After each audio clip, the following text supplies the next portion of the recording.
bir dələdüz adam olur, deyir, gəlir bir kəndə, yolunu azıb, acıdır, susuzdur, ölür acından. Birdən yolu görür ki, bir kənd görsənir, gedir kəndə ki, bir çörək tapsın yeməyə, görür kənd cəmaatı, başı qarışıqdır, bir xəstə var, onun başının üstünə yığışıblar ki, bu can verir. Bu deyir ki, mən həkiməm, həkiməm, bunu sağaldacam. Deyirlər, nə yaxşı göydən düşmək, gəl, buna nicat ver, gəlir, deyir, nəbzini tutur, həkim deyil, heç nə bilmir, nəbzini tutur, ürəyinə qulaq asır filan. Deyir, düzələn şeydir, kebab gətirin bir dənə, kebab gətirirlər, yiyir. Bir dənə filan şey gətirin, şöyle sifariş edir, yiyir, bu yiyib qutarınca ölür xəstə. Xəstə ölür, deyirlər, bəs sən buna sağaldacaqdın, nicat verəcəkdin. Deyir, niyə görə nicat verdim? 2 nəfər öləcəkdi, birinə nicat verdim, biri acından öləcəkdi, biri xəstəlikdən.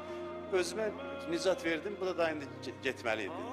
Bu insan bunun üçün gəlməyib özünü qutarsın, insan gəlib başqalarını şad eləsin, başqalarını sevindirsin. Nə qədər hədislər var, qəlblərə sevinç daxil eləyənlərə. Deyir, cənnətdə bir ev var, Darul Fərəh, orada ancaq insanları şad eləyənlər, sevindirənlər oturur, orada məskən salacaq.